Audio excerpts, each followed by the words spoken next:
రావాల్సిన పైసా అనా అయినా అర్ధ అనా అయినా అది 7 కొండల మీదున్న 7 సముద్రాలు దాటుతున్నా పోయి తెచ్చుకునేది పుష్పగాడి అలవాటు. ఇది పుష్ప 2లోని డైలాగ్. కానీ ఇప్పుడు ఈ డైలాగ్ ను ఐటీ శాఖ వినిపిస్తోంది. అవును, సర్ప్రైజ్ గా సోదాలు మొదలుపెట్టి పుష్ప 2 ప్రొడ్యూసర్ ను షేక్ చేస్తోంది ఐటీ డిపార్ట్మెంట్. రంగంలోకి దిగి రప్ప ర్యాంపేజ్ నడిపిస్తోంది. లెక్కలన్నీ బయటకు తీస్తున్నారు. ఫండ్స్ ఇచ్చిన వారెవరు, ఆయన బడ్జెట్ ఎంత, ఇచ్చిన రెమ్యూనరేషన్ ఎంత, వచ్చిన కలెక్షన్స్ ఎంత, మిగిలిందెంత, ఇవన్నీ ఇప్పుడు హాట్ టాపిక్ గా మారాయి.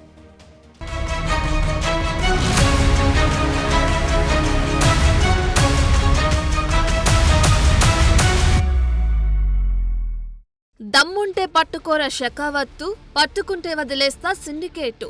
ఈ డైలాగ్ పుష్ప 2 సినిమాలో ఎంత ఫేమస్ అయిందో సినిమా బయట అంత కాంట్రవర్సీ కూడా అయింది. సో ఇప్పుడు ఐటీ డిపార్ట్మెంట్ పుష్ప 2 లెక్కలన్నీ పట్టుకునే పనిలో పడింది. ఇప్పటి వరకు పుష్ప 2 1800 కోట్ల రూపాయలకు పైగా గ్రాస్ కలెక్షన్స్ వసూలు చేసిందని మైత్రి మూవీ మేకర్సే ప్రకటించుకున్నారు. మైత్రి మూవీ మేకర్స్ అంటే high budget movies build range. Pushpa 2 world wide గా గతేడాది డిసెంబర్ 5న రిలీజ్ అయినప్పటి నుంచి రికార్డుల మోత మోగిందని, కలెక్షన్లు రప్పా వచ్చేసాయని వరుసగా నిర్మాణ సంస్థ ట్వీట్లు పెట్టింది. డే 1 294 crores, 6 రోజుల్లో 1000 కోట్లు. ఇండియన్ సినిమాల్లో ఫాస్టెస్ట్ కలెక్షన్స్. ఇలా ఒక్కటేమిటి, రికార్డులను బద్దలు కొట్టింది ఈ మూవీ. ముఖ్యంగా బాలీవుడ్, నార్త్ ఇండియాలో రికార్డులు.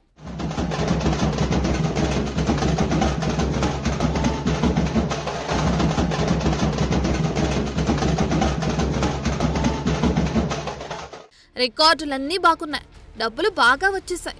అంతా బాగుంది అనుకున్న టైంలో ఇన్కమ్ ట్యాక్స్ ఎంట్రీ ఇచ్చింది. ఒకవైపు వసూళ్లు అదూర్స్ అంటూనే లెక్కల్లో మాత్రం ఆ స్థాయిలో ఎందుకు చూపించలేదన్న డౌట్ల నుంచి మొదలై ఇప్పుడు మైత్రి మూవీ మేకర్స్ అలాగే డైరెక్టర్ సుకుమార్ ఇళ్లలో తనిఖీల దాకా మ్యాటర్ వెళ్ళింది.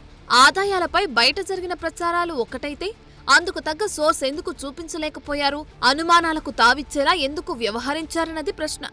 నిజానికి మన దేశంలో హై బడ్జెట్ మూవీ రిలీజ్ అయ్యాక వాటి రిజల్ట్ తో సంబంధం లేకుండా గతంలోనూ చాలా సార్లు ఐటీ సోదాలు జరిగాయి. లెక్కలు క్రాస్ చెక్ చేసుకుని వెళ్లారు, పెనాల్టీలు ఉంటే వేశారు. సో ఇప్పుడు కూడా పుష్ప 2 ది రూల్ విషయంలో ఏం జరుగుతుందన్న ఉత్కంఠ అయితే కనిపిస్తుంది. ఇప్పుడు అందరికీ వస్తున్న అనుమానాలు ఏంటంటే రఫాడించిన పుష్ప 2 మూవీకి కరెక్ట్ గా ఎంత బడ్జెట్ అయింది, ఇందులో కీలకమైన హీరో అల్లు అర్జున్, డైరెక్టర్ సుకుమార్ ఎంత రెమ్యూనరేషన్ తీసుకున్నారన్నది ఒక పార్ట్. అదే సమయంలో ఇంత బడ్జెట్ ను ప్రొడ్యూసర్స్ ఎక్కడి నుంచి సమకూర్చుకున్నారు, ఇచ్చిన ఫైనాన్షియర్స్ ఎవరు, ఎంత రిటర్న్ చేశారు, ఎంత మిగిలింది, మిగతా మూవీ రైట్స్ ద్వారా ఎంత ఆదాయం వచ్చే అంచనాలున్నాయి. సో వీటన్నిటికీ ఇప్పుడు సమాధానాలు రాబట్టే పనిలో ఐటీ శాఖ ఉంది. నిజానికి ఇంత భారీ బడ్జెట్, దేశమంతా ఓ హైప్ క్రియేట్ అయి కలెక్షన్లలో రికార్డులు సృష్టించిన పుష్ప 2 మూవీ ప్రొడ్యూసర్స్ లెక్కలు చూపించడంలో కన్ఫ్యూజ్ అవుతారని ఎవరూ అనుకోరు. సీఏలు, ట్యాక్స్ ఎక్స్పర్ట్స్ తో ఐటీకి చూపించాల్సినవి చూపడంలో సహజంగానే జాగ్రత్తలు తీసుకుని ఉంటారు. కానీ ట్యాక్స్ నుంచి మినహాయింపుల విషయంలో, ట్యాక్స్ తప్పించుకునే విషయాల్లో కొన్ని ఆప్షన్స్ ఎవరికైనా అంతే సహజంగా దొరుకుతాయి. కానీ ఇక్కడ ఒక్క మూవీతో హ్యూజ్ మనీ జనరేట్ అయింది. అదే రీజనల్ గా తీసింది. సో అంత పకడ్బందీగా లెక్కలు చూసుకున్నా ఎక్కడో చోట డౌట్లు వస్తాయి కదా, అందుకే ఐటీ టీంలు రంగంలోకి దిగాయి. పుష్ప 2 మైత్రి మూవీ మేకర్స్ నిర్మాణ సంస్థ. అందులో ప్రొడ్యూసర్స్ మైత్రి నవీన్, యలమంచిలి రవిశంకర్, సీఈఓ చెర్రీ, ఈ ముగ్గురు కీలకం. వీరి నిర్మాణ సారథ్యంలో ఇప్పటికే భారీ బడ్జెట్ మూవీస్ వచ్చాయి. వీరిపై గతంలోనూ ఐటీ దాడులు జరిగాయి. లేటెస్ట్ గా పుష్ప 2 హిట్ అయినా ఈ సందర్భంలోనూ జరుగుతున్నాయి. సో ఇక్కడ విషయం ఏంటంటే, మన దేశంలో ఎవరైనా ఎంత పెద్ద బడ్జెట్ పెట్టైనా మూవీస్ తీయొచ్చు. కష్టానికి తగ్గట్లు కళ్ళు చెదిరే లాభాలు ఎంతైనా పొందొచ్చు. కానీ వచ్చిన ఆదాయానికి తగ్గట్లుగా ప్రాపర్ గా ట్యాక్సులు కట్టడం కూడా ముఖ్యమే. ఇందులో కొన్ని ట్యాక్స్ బెనిఫిట్స్ కూడా ఉంటాయి. కానీ మమా అని కట్టి మొత్తానికే తప్పించుకోవడానికి వీల్లేదు. సో వాటిని ఐటీ శాఖ క్రాస్ చెక్ చేస్తుంది. డైరెక్టర్ సుకుమార్ అయితే శంషాబాద్ ఎయిర్పోర్ట్ లో ఇలా ల్యాండ్ అయ్యారో లేదో అలా నేరుగా ఇల్లు, ఆఫీస్ కి తీసుకెళ్లి డాక్యుమెంట్స్ చెక్ చేశారు. మైత్రి మూవీసే కాదు, ఇటీవల సంక్రాంతికి గేమ్ చేంజర్, సంక్రాంతికి వస్తున్న మూవీస్ తీసిన దిల్ రాజు ప్రొడక్షన్ హౌస్ కు సంబంధించి కూడా ఐటీ చెకింగ్స్ జరుగుతున్నాయి. ఒకే టైంలో ఈ మూవీస్ తీయడం, రిలీజ్ చేయడం చుట్టూ మ్యాటర్ తిరుగుతుంది. లాకర్లు ఓపెన్ చేస్తున్నారు, డాక్యుమెంట్స్ చూపిస్తున్నారు, కట్టాల్సినవి కట్టారో లేదో చెక్ చేస్తున్నారు. అంతేకాదు ఇలాంటి భారీ బడ్జెట్ సినిమాలకు ఫైనాన్స్ చేసే సత్యరంకయ్య, అభిషేక్ అగర్వాల్ ఇళ్లలోనూ ఐటీ చెకింగ్స్ కీలకంగా మారింది. ఫైనాన్స్ చేసేంత మనీ సోర్స్ ఏంటి, ప్రొడ్యూసర్స్ ఎంత రిటర్న్ ఇచ్చారు, ఇలాంటివన్నీ లెక్కలు బయటకు తీసే పనిలో ఉన్నారు. సో పుష్పరాజ్ బిజినెస్ మ్యాటర్ చుట్టూ వ్యవహారం హీటెక్కుతుంది.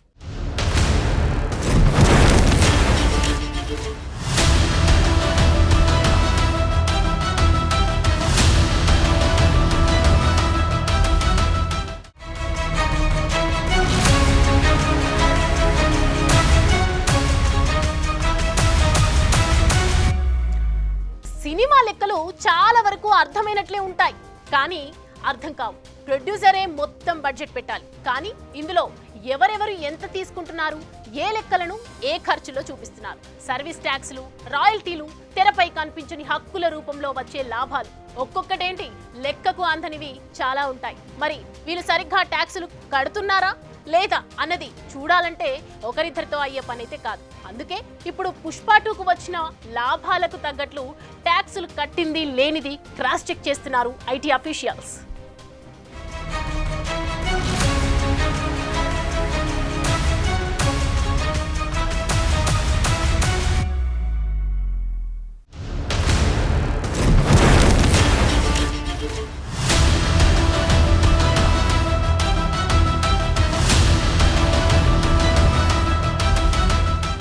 సినిమా ప్రొడక్షన్ లెక్కలు చాలా కాంప్లికేటెడ్గా ఉంటాయి. లాభాలొస్తే లెక్కలన్నీ చెప్పాలి, ఇక నష్టం వస్తే అటువైపు చూసేవాళ్ళు ఉండరు. అది డిఫరెంట్ మ్యాటర్. ఒక మూవీకి దేశమంతా హైప్ వస్తే అందులో ఎంతైనా పెట్టుబడి పెట్టేందుకు చాలా మంది ముందుకొస్తారు. ప్రొడ్యూసర్స్ పని ఈజీ అవుతుంది. బ్లాక్ మనీని వైట్ చేసేందుకు, వైట్ ను బ్లాక్ చేసేందుకు కొందరు ఫిల్మ్ ఇండస్ట్రీని అస్త్రంగా వాడుకుంటారు. కొందరికి స్లీపింగ్ పార్ట్నర్స్ ఉంటారు, ఇంకొందరికి స్లీపింగ్ షాడో ప్రొడ్యూసర్స్ ఉంటారు. వీళ్లు తెరపై కనిపించరు, మ్యాటర్ లోపలే నడిపిస్తుంటారు. సో ఇప్పుడు పుష్ప మూవీ సంగతికొద్దాం. పుష్ప 1 and 2 సినిమాలో హీరో ఎర్రచందనం దుంగల్ని పోలీసులు, అటవీ సిబ్బంది కళ్ళుగప్పి ఎత్తుకు పై ఎత్తులు వేస్తూ తగ్గేదేలే అంటూ తొడగొడుతూ బార్డర్స్ దాటిస్తుంటాడు.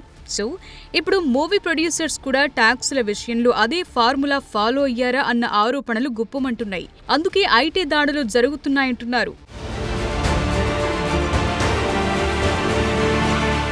పుష్ప 2 మ్యాటర్ మొత్తం 2300 కోట్ల రూపాయల చుట్టూ తిరుగుతోంది. ఇందులో 400 కోట్లు నిర్మాణానికి ఖర్చయింది. మరో 400 కోట్లు థియేటర్స్ కు, ప్రమోషన్స్ కు పోగా 1500 కోట్ల నికర లాభం వచ్చిందని సమాచారం. ఇందులో ప్రొడక్షన్ టీం అయిన Mythri movie makers 50%, lead actor Allu Arjun 30%, director Sukumar 20% వాటా తీసుకునేందుకు ముందుగానే ఒప్పందాలు జరిగాయని చెప్పుకుంటున్నారు. పుష్ప 1కు 400 కోట్ల కలెక్షన్స్ వచ్చాయి. అప్పుడు హీరో, దర్శకుడు రెమ్యూనరేషన్స్ తీసుకున్నారు. పార్ట్ 2 ప్రాణం పెట్టి చేసినందుకు వాటాలే కావాలని పట్టుబట్టారని సమాచారం. మా లైఫ్లో 4 ఏళ్ల విలువైన కాలం ఈ సినిమాకు కేటాయించామని అల్లు అర్జున్ మూవీ ప్రమోషన్స్ టైంలో చెప్పుకొచ్చారు. సో ఈ లెక్కలకు తోడు థియేటర్ రైట్స్ 650 కోట్లు, ఓటీటీ రైట్స్ ను 275 కోట్లకు, నెట్ఫ్లిక్స్ కు, మ్యూజిక్ ఆడియో రైట్స్ ను 65 కోట్లకు, శాటిలైట్ రైట్స్ 85 కోట్లకిచ్చేసి సొమ్ము చేసుకున్నారు ప్రొడ్యూసర్స్. ఇవి కలిపితే మరిన్ని లాభాలుంటాయి. వైట్లో డబ్బులు చెల్లిస్తే టీడీఎస్, జీఎస్టీతో పాటు పర్సనల్ గా స్లాబ్లు, వారి ఆదాయానికి 30% వరకు ట్యాక్స్ చెల్లించాల్సి ఉంటుంది. 100లో 30 రూపాయలు ఎందుకు కట్టాలన్న ప్లాన్ వేశారా అన్న టాక్ నడుస్తోంది. మరికొన్ని సినిమాలు తీసి చేతులు కాల్చుకున్నామని, వచ్చిన లాభాలు ఆవిరయ్యాయని చెప్పుకునేందుకు కష్టపడుతున్నారా అన్న ఆరోపణలు కూడా వస్తున్నాయి. నష్టాల లెక్కలు చూపించేందుకు రంగం రెడీ అవుతుండటంతో ఐటీ ఎంటర్ అయిందంటున్నారు. వచ్చిన లాభాలను సేఫ్ గా సైడ్ చేయాలంటే భూముల కొనుగోలు ఒక మార్గం. ఏ ల్యాండ్ కైనా రిజిస్ట్రేషన్ వాల్యూ ఒకటి ఉంటుంది, మార్కెట్ వాల్యూ లెక్కకు మిక్కిలిగా ఉంటుంది. సో సినిమాలు తీయగా వచ్చిన లాభాలను భూములపై పెట్టుబడి పెట్టి సేఫ్ సైడ్ చేస్తున్నారన్న టాక్ నడుస్తోంది.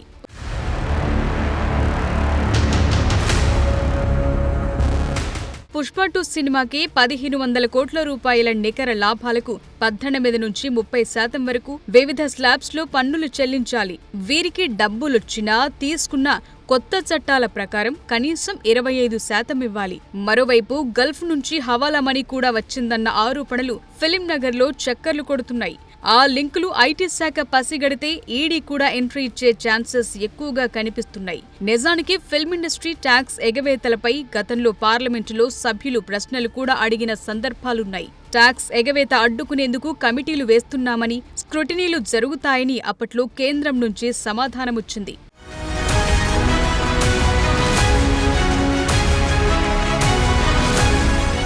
ఎంటర్టైన్మెంట్ ఇండస్ట్రీ ట్యాక్స్ మతలబులను తమకు అనుకూలంగా వాడుకోవటంపై గతంలో కాగ్ కూడా కేంద్రానికి రిపోర్ట్ ఇచ్చింది. 2017లో తన 31వ నివేదికను పార్లమెంటు ముందు పెట్టింది. సినీ పరిశ్రమలో పన్ను ఎగవేత విధానాలను అప్పట్లో కాగ్ హైలైట్ చేసింది. సినీ ఇండస్ట్రీ చాలా వేగంగా పెరుగుతోందని, అందుకు తగ్గట్లు ట్యాక్స్ వసూళ్లు రావట్లేదని గుర్తించింది. కేంద్ర ప్రభుత్వానికి సిఫారసులు కూడా చేసింది. నాన్ థియేట్రికల్ యాక్టివిటీస్తో థియేట్రికల్ హక్కులను కలపటం ద్వారా సేవా పన్ను ఎగవేత ఎలా జరుగుతుందో కళ్లకు కట్టినట్లు చూపించింది.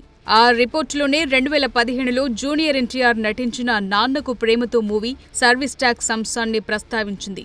ఆ మూవీ మొత్తం లండన్లో తీశారు. పొరుగు దేశంలో అందించిన సర్వీస్కు ఇండియాలో సర్వీస్ ట్యాక్స్ వర్తించదని హీరోకు సీఏలు, ట్యాక్స్ ఎక్స్పర్ట్స్ చెప్పటంతో చట్ట ప్రకారమే తాను నాన్నకు ప్రేమతో సినీ నిర్మాతల వద్ద సర్వీస్ ట్యాక్స్ వసూలు చేయలేదని అప్పట్లో junior NTR clarification ఇచ్చుకున్నారు.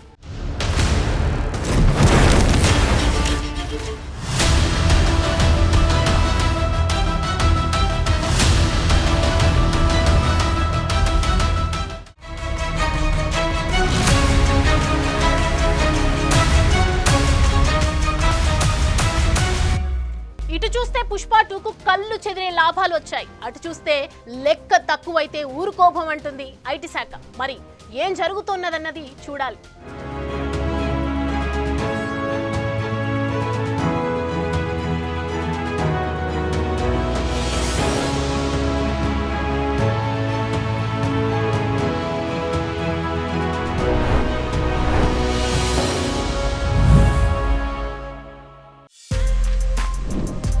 For more videos like this, subscribe Big TV channel.